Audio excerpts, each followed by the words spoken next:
Welcome to Politifest, the Saturday last day of our week-long event. Thank you all for being here. My name is Ashley Rodriguez. I'm the Development Director for Voice of San Diego.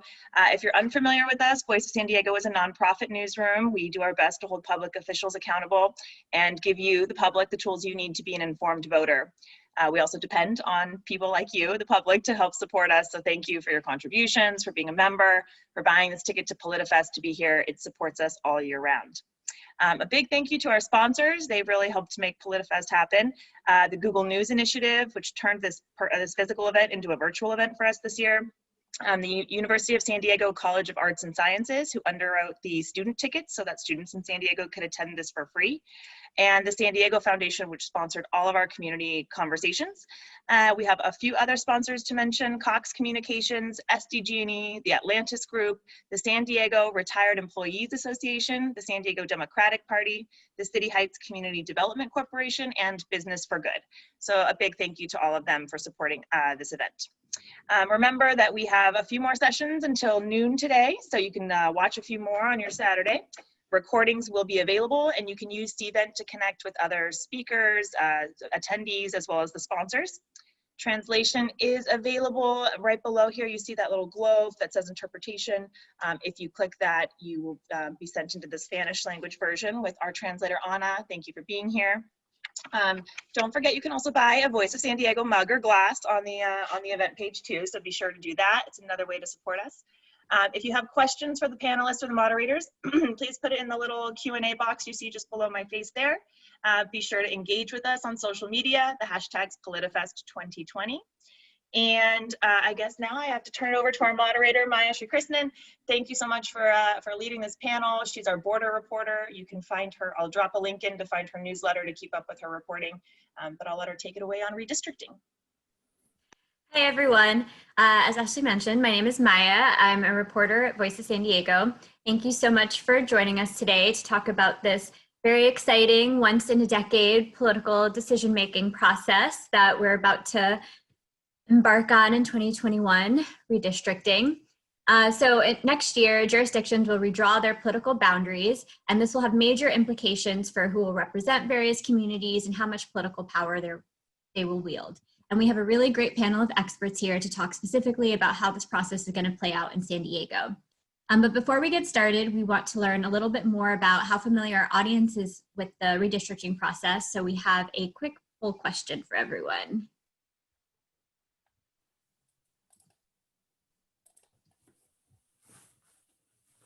And while we're waiting for those results to come in, we're going to put on a quick 1-minute video just explaining the redistricting process.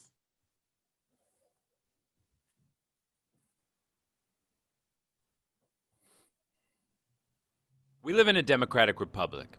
The idea is that we hire people through democratic elections to represent us in every government that serves us, from the city council to the U.S. Congress. Representation is key. People must feel like they are being truly represented, or that they at least have an equal say in who should represent them.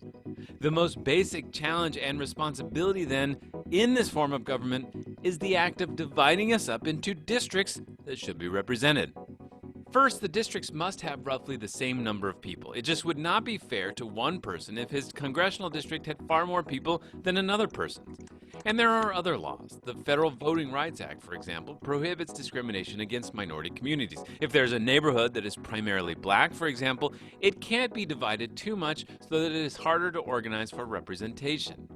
The districts should also preserve the geographic integrity of cities, counties, neighborhoods, and communities of interest. In California, districts are supposed to be compact so that they're not drawn so weirdly that one neighborhood is in a different district than one right next to it, but then a farther one is in the first one's district. But people move. Every 10 years, the federal government does a census count to track that. In California, bipartisan independent redistricting commissions are required to appoint a diverse group to look at the data and potential maps and listen to people so that they can come up with new districts that follow all this criteria. Back in 2010, for example, the city of San Diego added a 9th city council district. It ended up combining the affluent area of Kensington with City Heights, an incredibly diverse community with high rates of poverty. And it moved downtown from the District 2 representation to District 3. It created an urban core in District 3 and a coastal neighborhoods district for District 2. This required a lot of new maps and discussion. This year, as the new census count comes to an end and Democrats continue to gain an advantage, redistricting is becoming less partisan. That does not mean, though, arguments about redistricting will stop. There will be many conversations about how new boundaries, for everything from school districts to city councils to Congress, should better serve communities with common interests and backgrounds and improve representation in government. Because representation is the heart of our republic, and it starts with what specific area government leaders actually represent.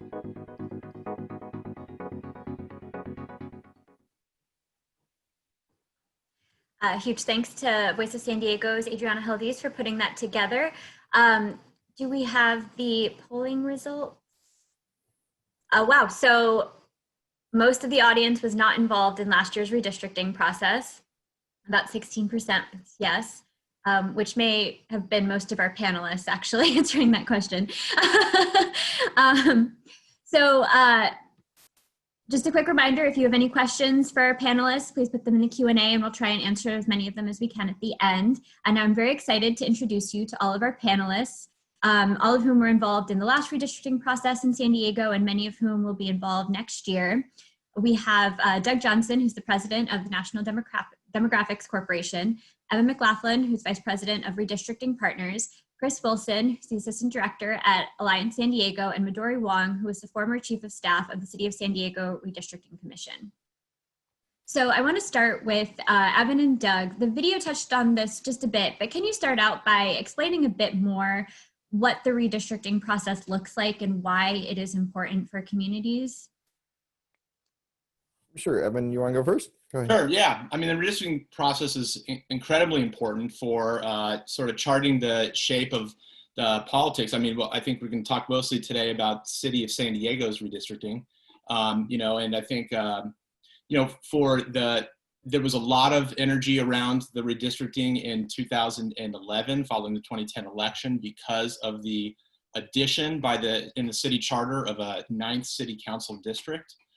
That really created like a, sort of a 9th ripple in the pond, so that sorry to mix metaphors here, but you were slicing the pizza pie into 9 slices instead of 8, and that had a big impact on what was what all these neighborhood collections looked like going forward, and what communities were going to be associated with others.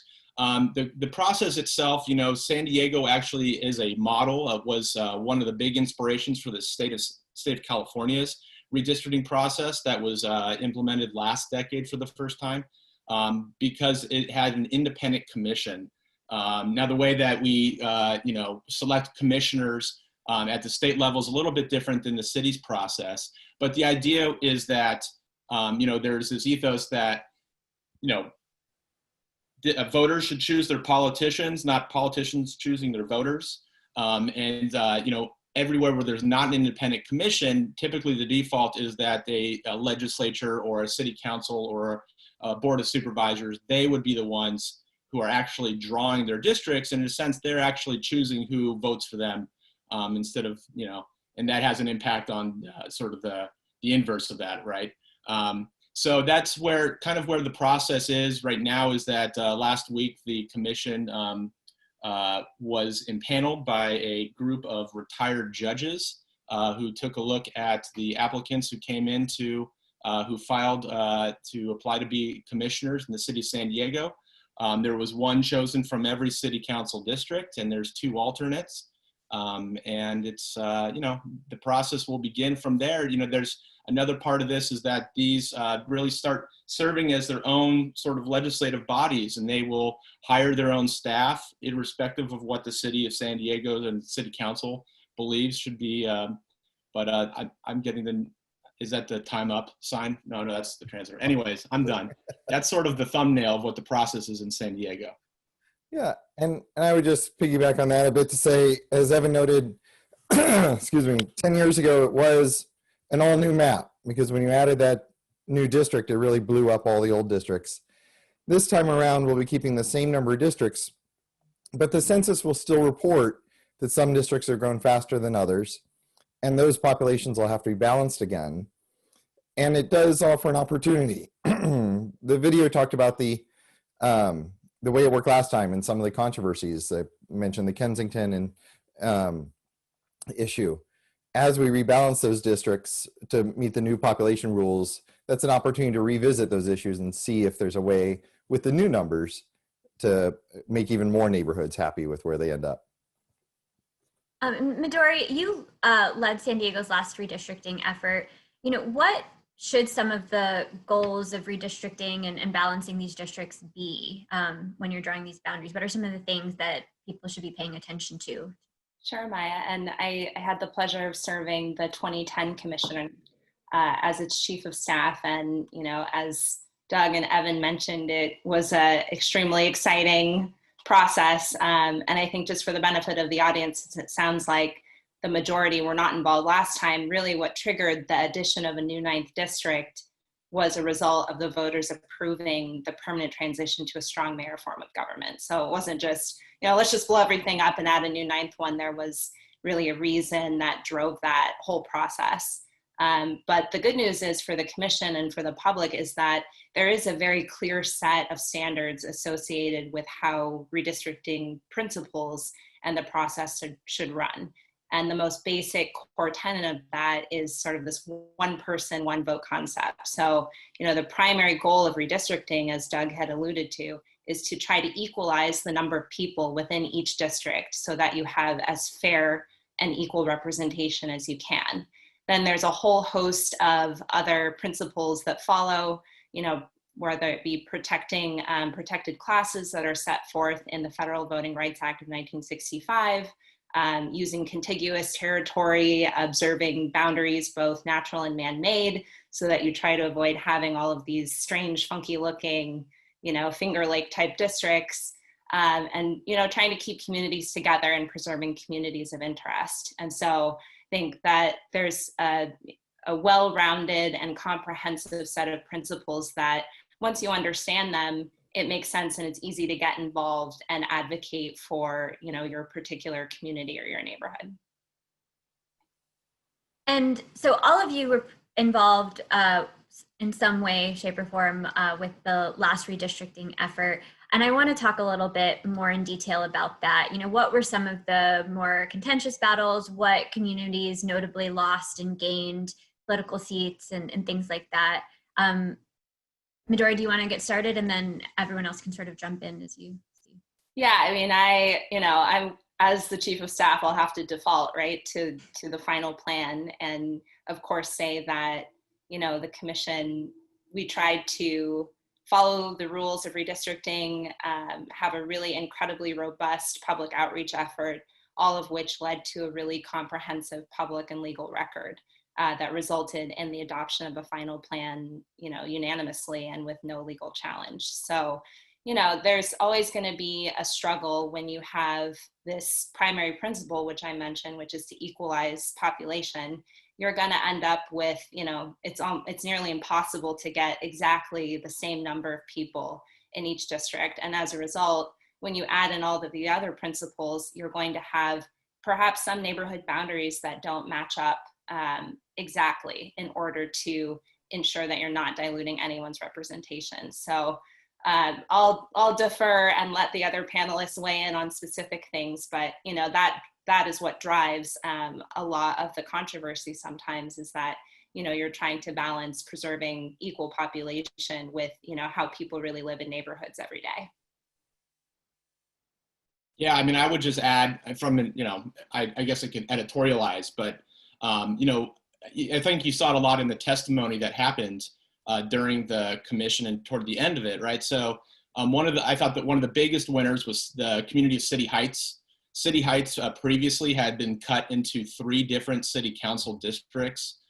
When you have, some people sort of believe that because they've got a foot in each district that they have more of a voice, but I think there's just as much credence to the belief, sort of the idea that if you are the focus of a district, actually you have the most influence and the ability to sort of shape the outcome of an election and really steer sort of the policy objectives of that office going forward. That is where District 9 is. That was, sort of the fourth complete district south of Interstate 8, which was a really big boon for a lot of the community groups that I worked with during the 2010-2011 redistricting process.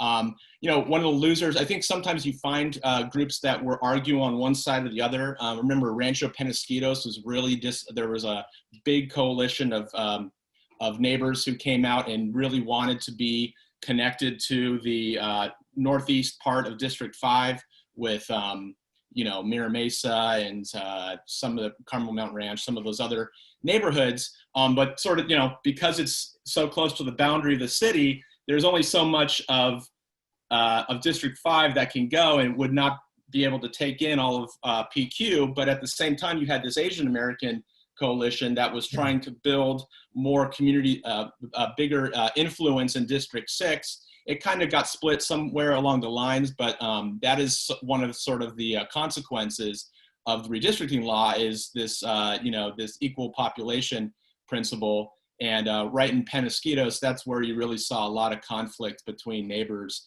some of whom wanted to be grouped with District 6, along with other, Asian community pockets, but also those that really thought that they belonged to be into District 5. Yeah, continuing on the thread that Evan started around conflict, there was also a lot of conflict in the south part of San Diego, happening between the African American and Latino communities, revolving around the advocacy of the Asian American community for a district that was in the center of the city. And it really put three communities that should be working together at odds.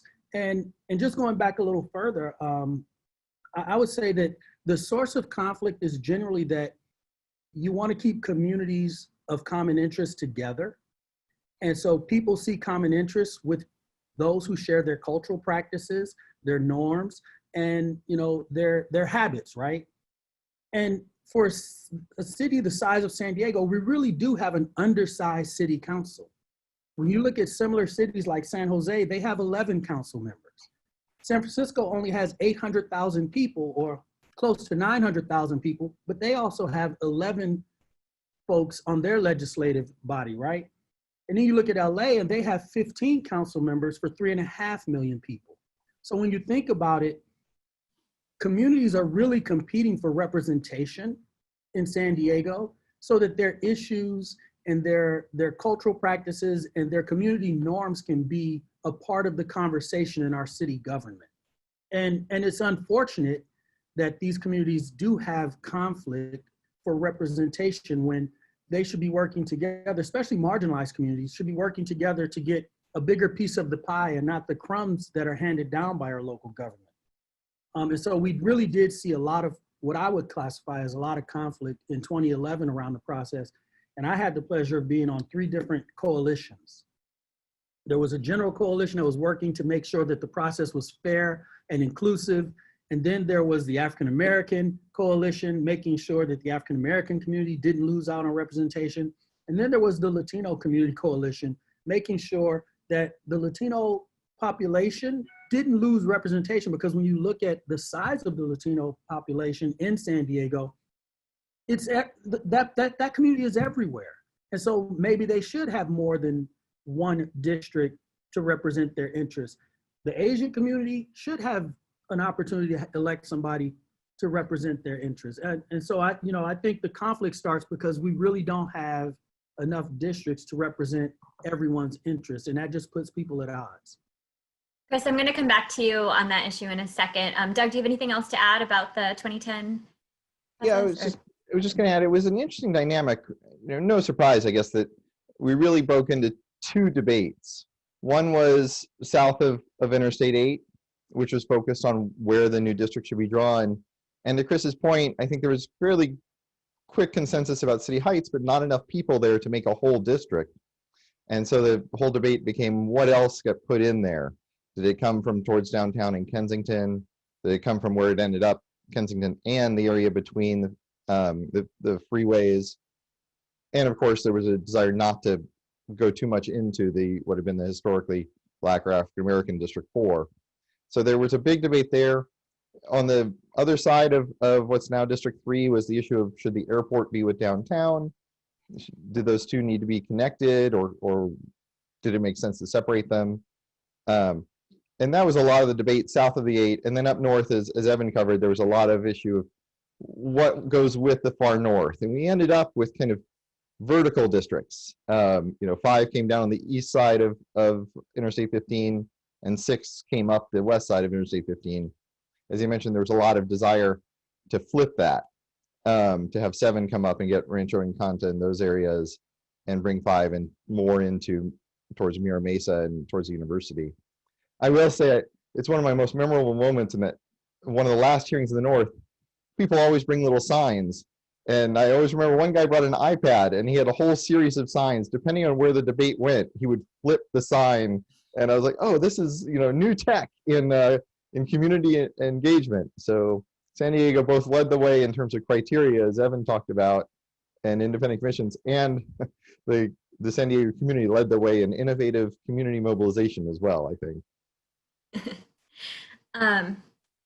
Thank you all for that. It's very interesting. I wasn't here when that happened. Interesting to hear about. So Chris, going back to what you were talking about, why is this process particularly important for communities that have been historically marginalized in various cities? Well, I think communities that have been historically marginalized are just coming into the realm of knowledge around redistricting. That process has been fairly, what I would call a closed process in the past. And it's a process that was used to keep certain people in power and to disempower other folks, generally marginalized communities. And so as communities gain more knowledge and ability to advocate for themselves, redistricting has become a very important process. In 2010, when we did the census work, very few organizations were talking about redistricting in connection with the census in terms of getting people to complete the census. As we look at the 2020 census, redistricting was in almost every conversation. The importance of being counted so that you can be included in the process of redistricting was a natural conversation so that people would understand there's a follow-on process. Who represents us is very important in city government, in county government, in the federal government, and the state government, right? Because who you are and your relationship to that community will determine where you fall on the issues.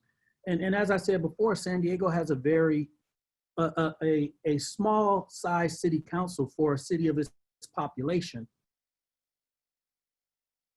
And so does our county board of supervisors. They're also small. When you look at San Francisco, they don't have a city council. They have 11 people on their board of supervisors. And they're only 882,000 people. I looked it up while you all were talking.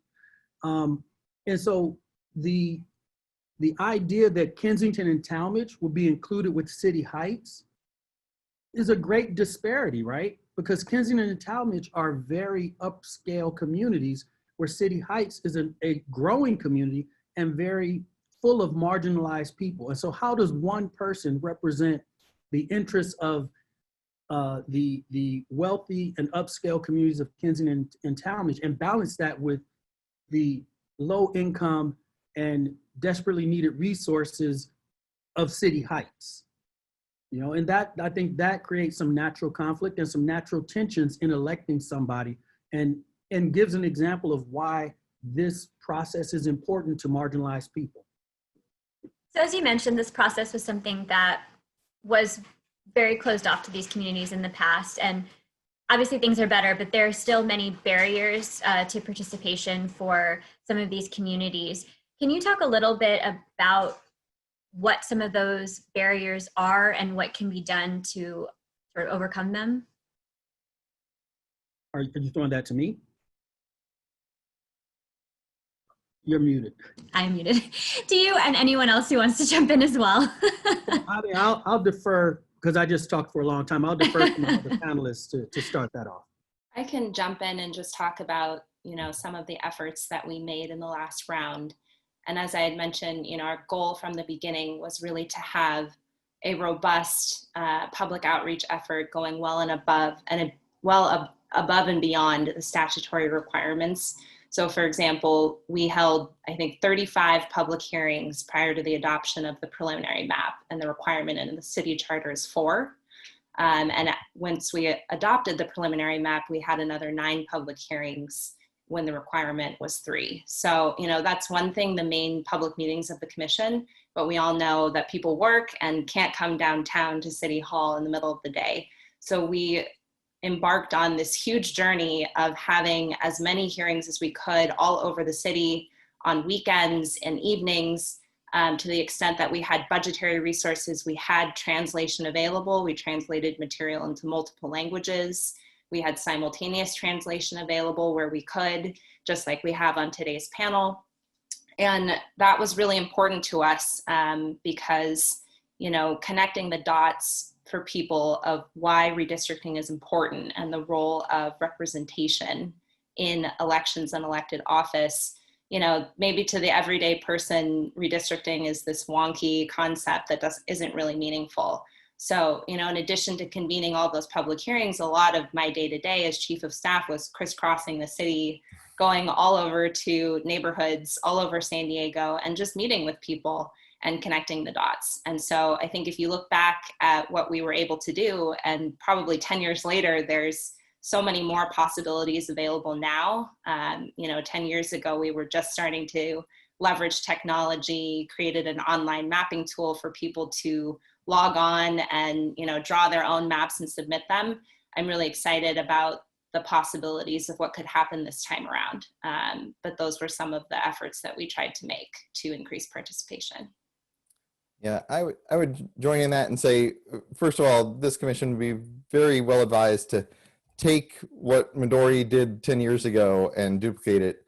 The logistics and the challenge of getting to every corner of the city are just incredible, and she did an amazing job of it, more or less single-handedly. It's one thing to say, let's go to every district. It's a whole nother thing to find a facility that can handle the crowd, that can handle the meeting details, and to make that happen. So that definitely made a huge difference in where people spoke. The other thing that San Diego did so well 10 years ago was fairly innovative, in that if a grassroots group brought out a big crowd, they allowed the crowd to consolidate their time. And so rather than 30 people standing up for 90 seconds each, and they all kind of say the same thing again and again and again, they would let them all give their time to the group's leader. And then, that leader would get half an hour. No one obviously took half an hour, but they would get 10 minutes for a real in-depth discussion of that group's goals. I've done over 200 of these redistricting projects, and I've only seen that done 2 or 3 times. And it really improves the quality of the dialogue and the quality of the input, and how useful it is for the commission itself. The other innovative thing I've seen recently that hopefully San Diego will be able to leverage is the Zoom, the virtual meetings. We have found in our recent projects that it really lets the parents participate. If you've got young kids at home, if you've got, parents you're taking care of, it's really hard to get out to a 4-hour meeting of a commission. But if you know that you can Zoom in at 7 p.m., give your statement, your kids are still next to you eating their dinner, you don't have to bring the kids to the meeting. It really helps the people who normally don't get to participate in these meetings participate, especially now. Obviously internet access is an issue, but the schools have done a lot of work. And while quality of internet access definitely varies enormously, at least people now, or more and more people now, have the ability to Zoom in, especially those folks who have no other way to make it to a meeting because they have too many responsibilities at home.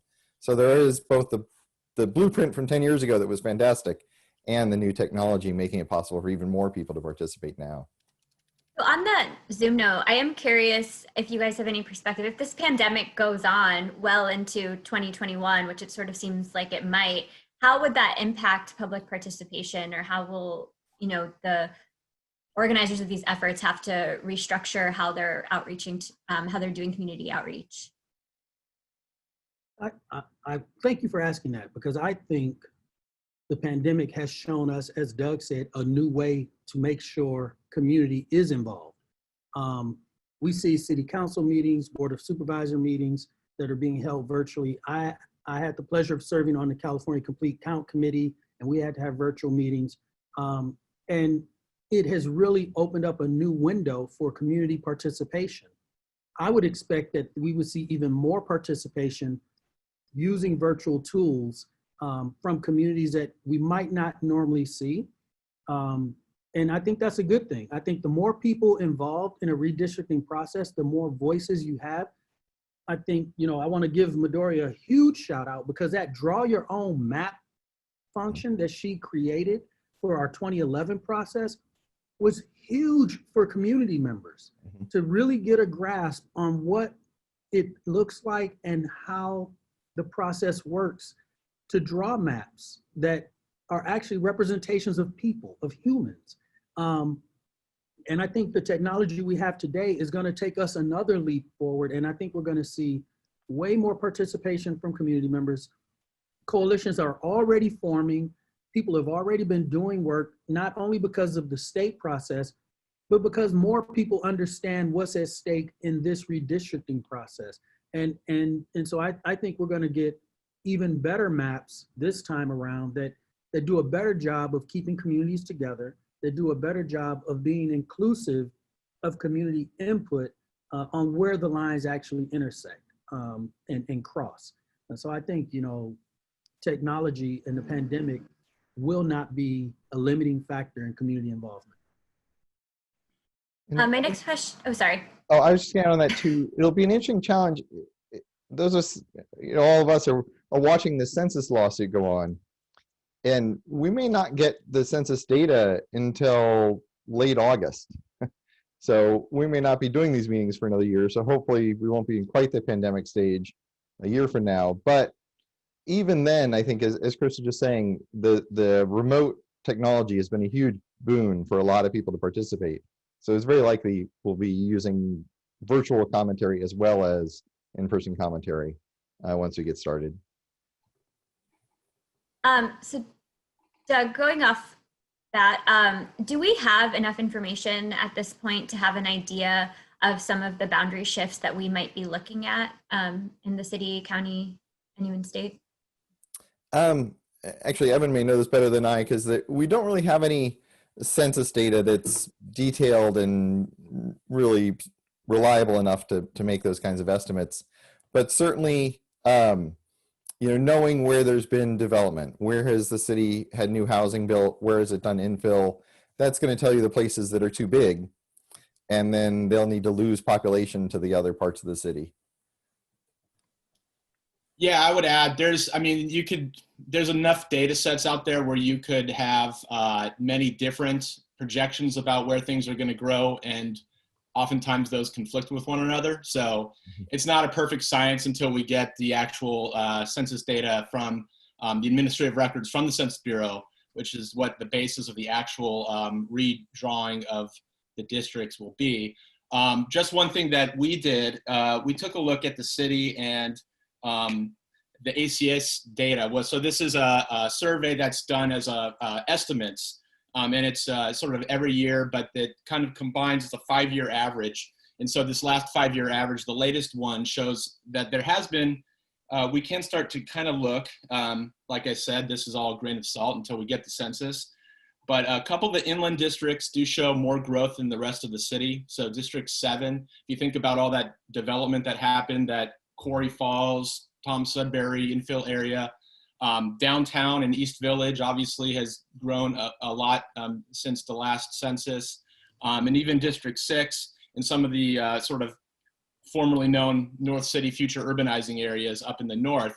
So if you start thinking about that and where the population is growing, those end up becoming sort of magnets for where the actual lines will start to move. So if you start thinking about some of the current city council districts and potentially where I will be most interested to see where the census data comes with these projections in mind. Areas in the center of the city like Claremont, Claremont, Mesa right now, and sort of that, I always talk about Claremont as sort of that area that's bordered with 52, 5, 8, and 163, right? So that whole area used to be much more unified in the old map before 2011, and now you see parts that are in D7, D6, D2. But that line right there, I think, is going to be a big shift as far as where that line goes, with also some of the other things that people get interested in, like, how Republican is this seat or how Democrat is the other. In reality, up in that northeastern part of the district, of the city, I'm sorry, that has traditionally been more Republican than other parts of the city. And so it'll be interesting to see if that's sort of where the center of gravity is, whether or not we get more districts that kind of go into that more Republican leaning part of the city. I can just add really quickly, anecdotally, I don't think there's enough data to really get a good gist. I think what Evan and Doug shared are accurate. And I just want to add that, anecdotally, we know that people are being pushed out of like East Village because of the rising cost of rent and ownership. We know that people are moving more into El Cajon. When I say people, I mean poor folks, people of color, low-income folks, are being pushed into the East County, La Mesa, Spring Valley, El Cajon, even Santee and Lakeside have grown, right? And so City of San Diego may be losing more than it's gaining. Won't know that until the census data comes out. But we know that the East County has been growing. And so I would expect to see a shift maybe in the Board of Supervisor districts because of that. And within San Diego City Council districts, I think people have been moving to National City. We might see a shift there as well. So there's a lot of places around the region that have grown because of the cost of living within the city of San Diego that I think are going to be important markers for how the process plays out and where people can do the advocacy. And let me just very briefly add to that. To Chris's point earlier about the challenges of the Black and Latino and Asian American coalitions trying to work together, if District 4 isn't growing, which it isn't growing as fast as the others, its entire borders with District 9. So its only option is to pick up territory from District 9. And then, of course, District 9, since it's not as fast growing perhaps as other parts farther north, District 9 has to both make up that population and pick up the population it needs by pushing either toward downtown or into Barrio Logan or something like that. So as people are trying to put together these things, if you start in D4 and look at how do things expand out to add the population they're going to need, it's a very tough question. So we've talked a lot about the city of San Diego, a little bit about the county. What about congressional districts? Are we expecting any changes in San Diego among those?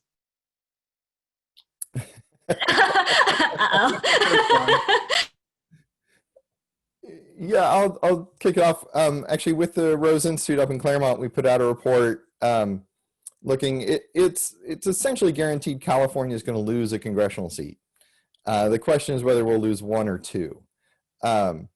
So similar to the city's experience adding a district, taking away a district also blows up the map and means big changes for every seat. If we lose one, the numbers pretty heavily indicate we'll lose it from LA County. And the pieces should kind of fall into place fairly simply. Yeah, Chris is what 40 million people are outside of LA County are crossing their fingers. If we lose two, then it gets pretty chaotic. The San Francisco Bay Area has grown, with all the tech boom, no surprise.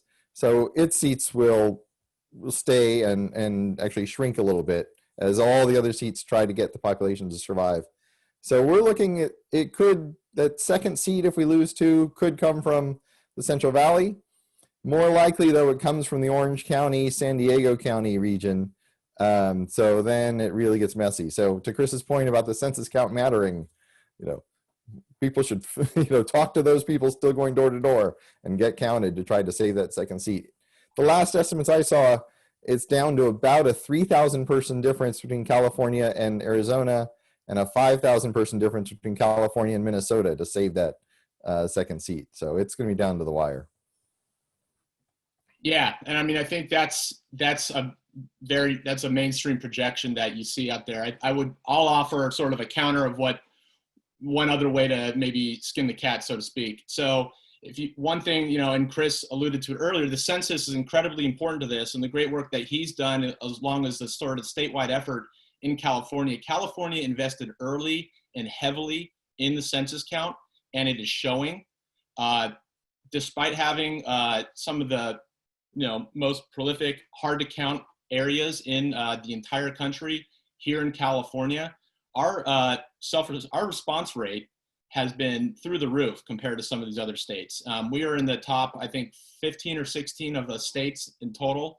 And actually, one of the exercises we did for fun at Redistricting Partners was every time that there was this like, oh, they're going to stop the census here, they're going to stop the census there, we would look at where the actual response rates were in relation to the population estimates, and in relation to where the other states were, like Texas, which didn't really lift a finger until recently, when they realized that they were, maybe up a creek without a paddle.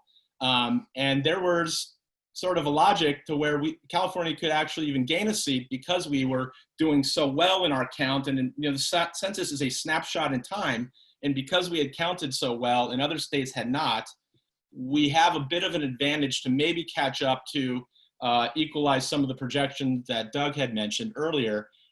Like I said, these are all sort of estimates, and they're kind of fun, and we're all, we're not above putting out press releases about them, and neither are other people. I think we're super interested in talking about and having these conversations, but it's really going to be the census that's going to determine this.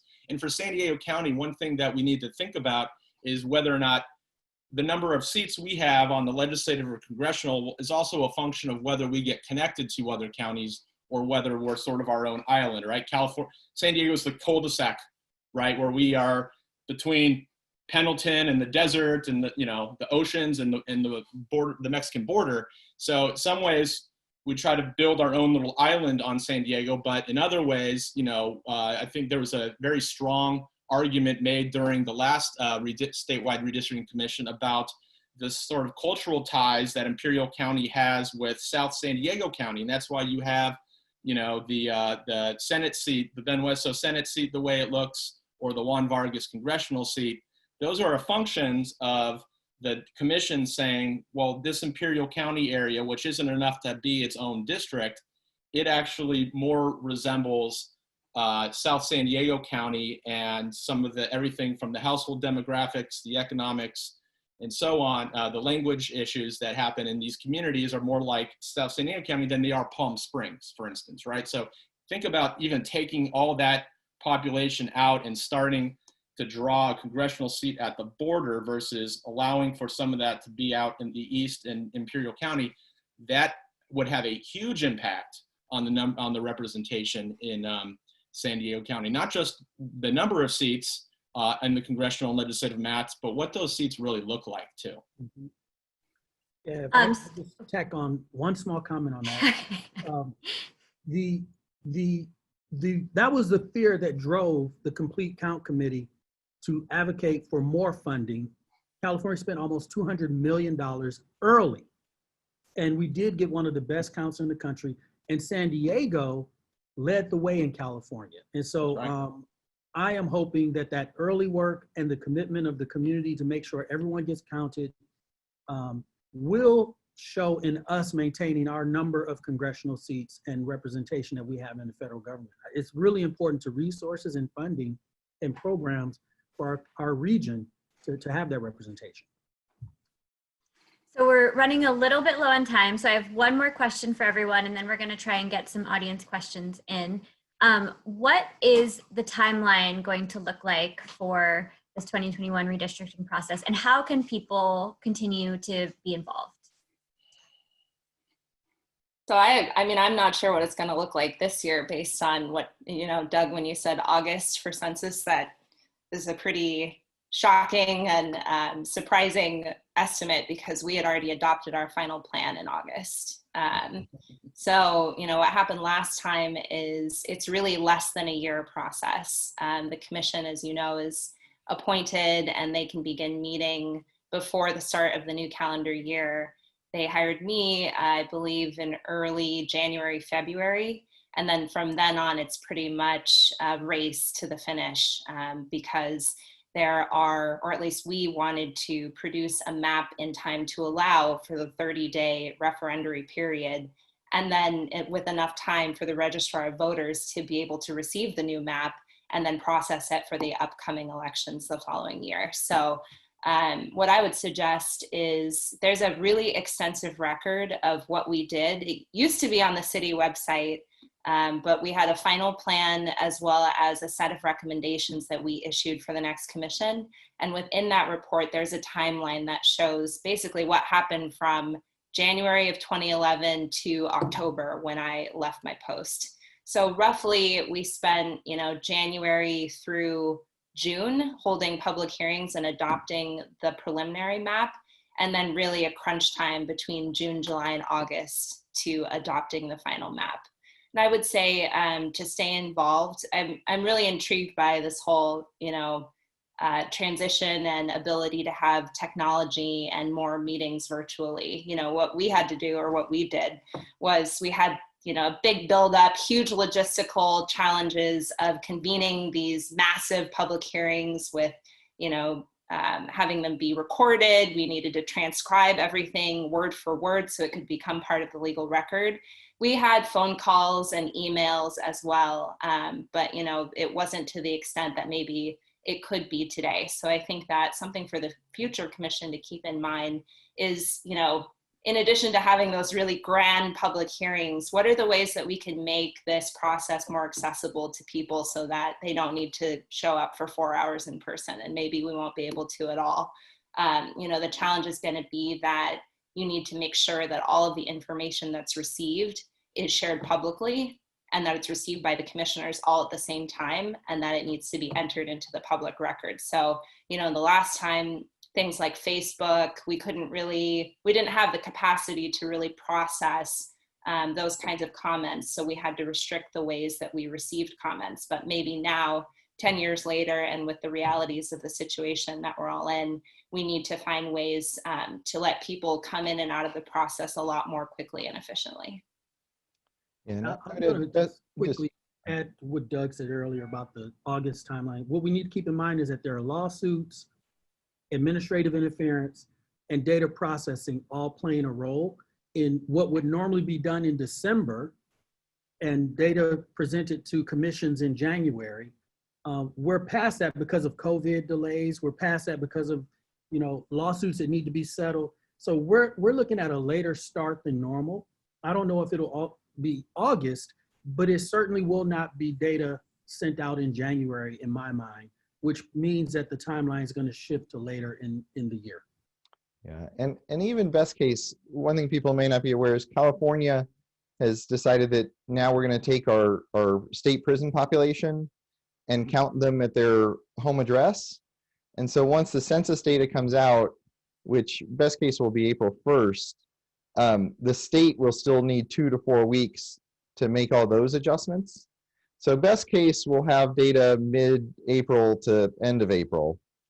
If this lawsuit that's underway in Northern California, if the plaintiffs continue to succeed, then the Census Bureau will release its data August 1st. The state will still take 2 to 4 weeks to do its processing. So you'll be looking at getting your data in mid to late August. And then pray for the poor county registrar staff, because everyone is going to race through, and now almost every city in the county, almost every school district, and almost every special district now has district elections, and they're all going to dump them on the county registrar at the same time, the same deadline, and so it's going to be a mess. But yeah, so we're looking at mid to late April for having the data best case, to mid to late August worst case from a timeline perspective. So it looks like we only have about 5 minutes left, which should be enough time for one audience question. Can you guys talk a little bit about the partisanship that happens in redistricting and how that comes into play? I don't know who wants to get started. I'll take a 1 minute. I'll take a 1 minute shot at it. I think the video that you guys did at the beginning made a good point, which is the city is not as much of a partisan battleground today as it was 10 years ago. So it'll be interesting to see whether we see a repeat of the highly partisan debate that time, or if it becomes more of a competition amongst the different communities over issues that aren't Democrat versus Republican, but are more, city heights versus downtown kind of things. So of course you'll still see some of it, but the commission did go a long ways to taking away the worst of the worst things that used to happen and making that competition happen more in the open. But I think we'll see more of a mix of some partisanship with more of the regional and intra-regional issues driving the debates. One way that partisanship sort of became less important as far as a some win or lose with the last map was the addition of the 9th seat. So before with the 8-seat map, there were really kind of like 4 swing seats if you wanted to talk about a Democrat versus Republican dynamic. But, I think just based on all the growing trends demographically and in party registration, it's moved away just on the natural, but also just because you have more concentrated communities in a larger number of seats than fewer, they are more homogenous in a sense, politically speaking. And so you don't have the sort of, District 7 used to straddle Interstate 8, right?